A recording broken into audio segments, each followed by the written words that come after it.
ஆண்டவர் நிறைய இடத்துல சொல்றது என்ன தெரியுமா? கேட்கிறதை குறித்து, எதை கேட்குறோன்றதுல ரைட் டிசிஷன் எடு. ஆண்டவர் எனக்கு நித்திய உடன்படிக்கை பண்ணியிருக்கிறாரு. தாவீதுக்கே அதே பிரச்சனை தான். தாவீது சுற்றி இருக்கிற சூழ்நிலைமையை கேட்டிருந்தானா ஒன்றும் இல்லை. சீமையை பக்கத்தில் போகிறான், சீமையை கிராஸ் பண்ணி போகிறான், சீமையை பேலியானின் மகனேன்றான். அதை மட்டும் தாவீது இம்ப்யூட் பண்ணியிருந்தானா? கொஞ்சம் யோசிங்க. நம்மள ஒரு ஆள் இதெல்லாம் விளங்குமான்னுச்சுன்னா, நமக்கு ஒன்று வருது பாருங்க, அப்படியே கபா கபா கபா கபான்னு. நான் சொல்றது புரியுதா?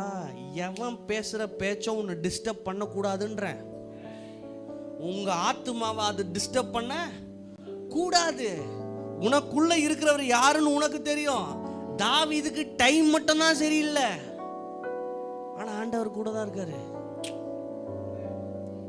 நான் எப்பவுமே எல்லாருக்குமே சொல்றது ஒண்ணுதான், என்னன்னா, ஒருத்தன் இப்ப விழுறான்றதுனால அவனை பார்த்து சிரிக்கவும் செஞ்சிடாத. ஒருத்தன் நல்லா வாழ்றான்றதுனால அவனை பார்த்து கையும் தட்டிடாத. ஏன் ஒரு மாதிரி பாக்குறீங்க? இவரோட கர்த்தர் இருக்கிறார் பாஸ்டர் அப்படின்னும் சொல்லாத, பாத்தீங்களா அப்படின்னும் பண்ணாத. அடுத்த லைன்ல நீ இருக்க.